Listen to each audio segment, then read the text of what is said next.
If the last decade has taught us anything, it's that disruption isn't just an occasional event anymore. It feels like a constant. It really does. I mean, we've seen everything from supply chain collapses and these, massive cyber attacks to a global health crisis that showed us vulnerabilities we didn't even know we had. And the sources you gathered for this deep dive, they all confirm this reality. The central challenge for any organization right now isn't if the next crisis will hit. No, it's a given. It's a given, they inevitably will. The real question is how systematically leaders can pull enduring, evidence-based lessons from those experiences to, build up their resilience and performance. And that's our mission today. We're not just going to summarize what went wrong during these crises. Right. We want to extract the proof points, the hard strategies that can turn that disruption into a durable advantage for you, the listener. Well, the first thing to understand is that learning from a crisis is its own special domain. It's not just your routine day-to-day learning that happens when things are stable. It operates under what researchers call abnormal contexts. Okay, let's dig into that idea. An abnormal context. How is that fundamentally different from, say, just a routine operational failure? You're dealing with a cocktail of things. High uncertainty, severe time pressure, you have resource constraints, and just intense emotional responses. Fear, anxiety? Fear, anxiety, grief, exactly. And those factors, they fundamentally change how organizations see and interpret and act on new information. I mean, info is incomplete and decisions have to be made fast. So the stakes are existential. They are. But if you manage it right, this high-stakes setting can actually force you to question your fundamental assumptions. It can really stimulate innovation. So learning needs to be a continuous process then, something that spans the entire life of the event, not just something you do once, the smoke clears. Absolutely. The source material lays out a really helpful three-phase framework for this from Ducek that emphasizes this continuous flow. It highlights that the learning process starts long before the crisis actually hits. First, you have the anticipation phase. Okay. And this is where you're focused on developing the skills to detect those early warning signs, those weak signals that something is off, and then building your response readiness. So it's like investing in the fire alarm system before the kitchen catches fire. Precisely. Then you get into the coping phase, which is the acute crisis itself. This is all about mobilizing resources, making quick decisions under pressure, and just containment. Right. Success here is really measured by speed and the ability to improvise. And then finally, the really critical adaptation phase. Yeah. After it's all resolved. Yes.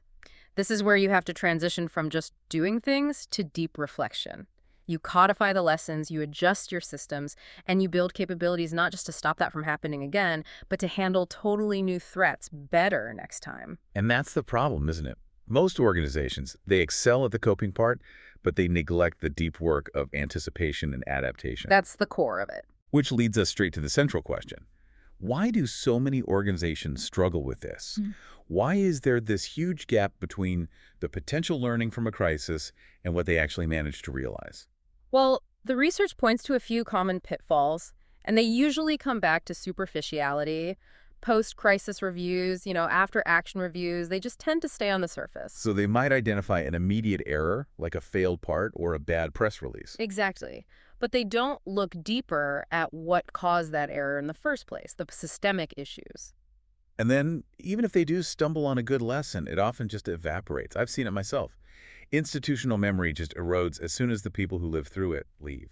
Right. The next generation comes in totally vulnerable to making the same mistakes. So to understand why that happens, we need to talk about single loop versus double loop learning. Yes, that's a foundational framework from Argyris and Schoen. So single-loop learning is just correcting a specific error within the existing rules. You're adjusting a tactic, fixing a broken part. You're addressing the symptom, not the disease. Exactly. But double-loop learning, now that is the mechanism for real transformational change.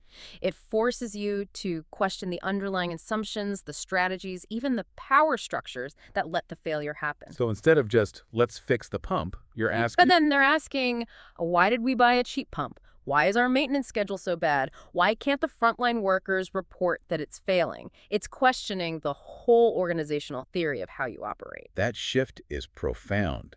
Here's something the sources pointed out that I found really interesting. Organizations even fail to learn when the crisis didn't happen to them. Oh, absolutely. This idea of cross-organizational learning or vicarious learning, it is so underdeveloped. Which is just a massive inefficiency. It is. Think about it. Professional groups, regulators, industry networks, they exist in part so you can learn from your peers' crisis without having to go through it yourself.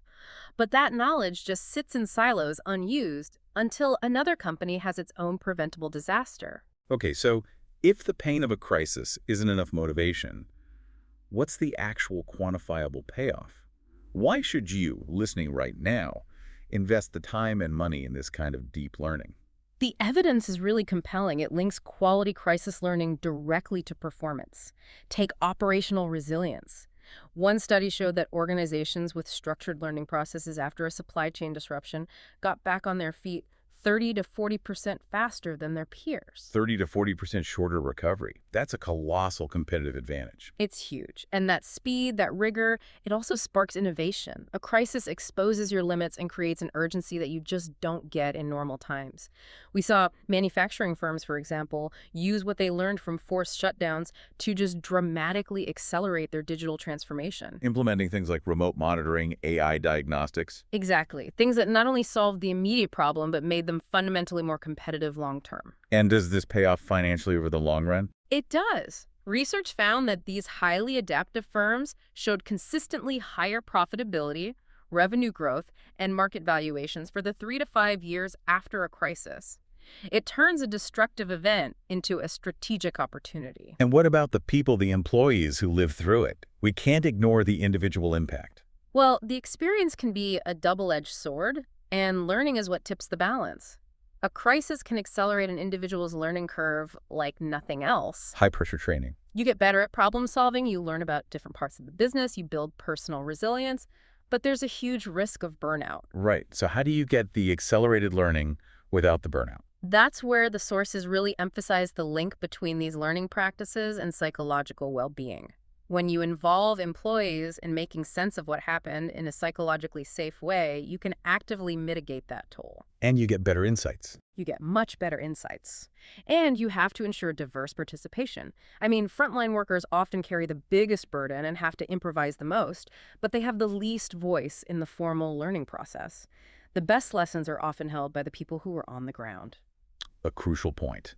Okay, let's turn this into action. Let's get into the how-to. Based on the research, what are the 5 key evidence-based strategies for doing this? We can group them into specific steps, and each one has a really powerful, real-world example. Let's start with strategy A, structured reflection and sense-making. This is about moving past those shallow postmortems. The key word is rigor. This means multi-stakeholder debriefs, detailed timeline reconstructions, and a real root cause analysis like the 5 whys technique to trace problems back to their source instead of stopping at the first person who made a mistake. The Cleveland Clinic offers just an incredible example of this in a super high-stakes environment. It does. After their intense initial response to COVID, they didn't just write a memo. They launched this massive, structured debriefing process. Over 50 deep sessions with everyone from IT to clinical staff. They used timeline mapping to analyze every decision. And the result? Over 200 actionable recommendations that were implemented quickly. Everything from new surge capacity models to permanent upgrades to their telehealth system. But that depth of analysis only happens if the culture supports it. Which brings us to strategy B, psychological safety and a learning culture. This is absolutely foundational. Psychological safety is that shared belief that you can speak up, you can admit a mistake, you can challenge an assumption without fear of being punished or humiliated. We've all been in that meeting where we knew something was wrong, but we're afraid to say it. Exactly. And when safety is low, employees hide mistakes. They withhold concerns. They starve the organization of the very information it needs to learn and survive. So how do leaders actually build that safety? Leadership modeling is number 1. When senior leaders openly admit their own mistakes or blind spots, it signals that vulnerability is not just acceptable, it's required. And you need non-punitive error reporting systems. A great, maybe unexpected example comes from the world of creative crisis. Pixar animation studios. Yeah. They built this culture of safety with their brain trust process. But when they had that huge creative crisis during the making of Toy Story 2, a film that was almost thrown out, they applied that same mindset. People felt safe to openly talk about the root causes. Right. Bad communication, impossible deadlines, and because no one was looking for someone to blame, they could redesign their whole production process. Which led to all the successful films that followed. Okay, strategy C, knowledge capture and organizational memory. Yeah. Because insights just fade away unless you deliberately capture them. And you have to balance the explicit stuff, the new policies and procedures, with the tacit knowledge, the expertise, the culture, the rationale behind a tough call. Storytelling is incredibly powerful here. Telling those memorable crisis stories embeds the lessons in a way a policy manual never could. And the gold standard for this has to be Toyota. Without a doubt. After their massive recalls in 2009 and 2010, they went way beyond just fixing the cars. They created a huge crisis knowledge repository. It documented everything. Timelines, communications, technical details, and crucially, the messy rationale behind decisions made under pressure. And they use it. They integrated it directly into their training. They built simulations for managers. So when the next challenge came, their response was faster, more controlled, and way more effective. It shows the power of remembering your past. Okay, on to strategy D, dynamic capability building and adaptive infrastructure. This sounds like shifting from optimizing for efficiency to investing in flexibility. It's the shift from being brittle to being resilient. It means designing for change. Yeah. Strategic redundancy, backup suppliers, cross-trained staff, and modular system design. So that one part can fail without taking the whole system down with it. Exactly. And the way you build this muscle memory before a crisis is through scenario-based stress testing. You have to regularly poke and prod your systems to find the weak spots before a real crisis does it for you. Walmart is a great example here. They leveraged this kind of adaptive infrastructure during COVID based on what they'd learned from things like hurricanes. They did. Their modular supply chain let them rapidly reroute inventory from, say, closed apparel sections to high-demand groceries. They had cross-trained employees who could shift from working in-store to e-commerce fulfillment. Their tech platforms spun up curbside pickup almost overnight. These weren't things they invented in a panic. No, they were built deliberately based on past learning and preparation. And finally, strategy E, collaborative learning networks and vicarious knowledge. We said before, no one organization can learn enough on its own. True resilience is networked resilience. Organizations that actively participate in peer networks just spot threats earlier and come up with better responses. It's about shortening your own learning curve by using someone else's knowledge. The NHS England case study really illustrates this in healthcare. It does. After some high-profile patient safety crises, the NHS set up these regional collaboratives. They were mandatory networks for hospitals to share incident data and best practices in real time. So when COVID hit, these established networks were able to spread the most effective treatment protocols and staffing models across the entire system. So a hospital facing a later surge didn't have to start from scratch. Exactly. They were building on the lessons learned by others just weeks before. That collection of 5 strategies is a fantastic blueprint. But the research also talks about the foundational pillars for making this a continuous habit, not just a one-off event. Right, making adaptation your default setting. You need 3 long-term capabilities. First is distributed leadership. Because centralized command and control just breaks in a complex crisis. It fails spectacularly. The decisions are too far from the front line. You have to push decision-making authority down, which means you have to invest in training people at all levels before the crisis hits. The second pillar is purpose and values. When the rule book goes out the window, what guides people's choices? It's shared purpose and clear values. In an ambiguous situation, your purpose tells you what to prioritize.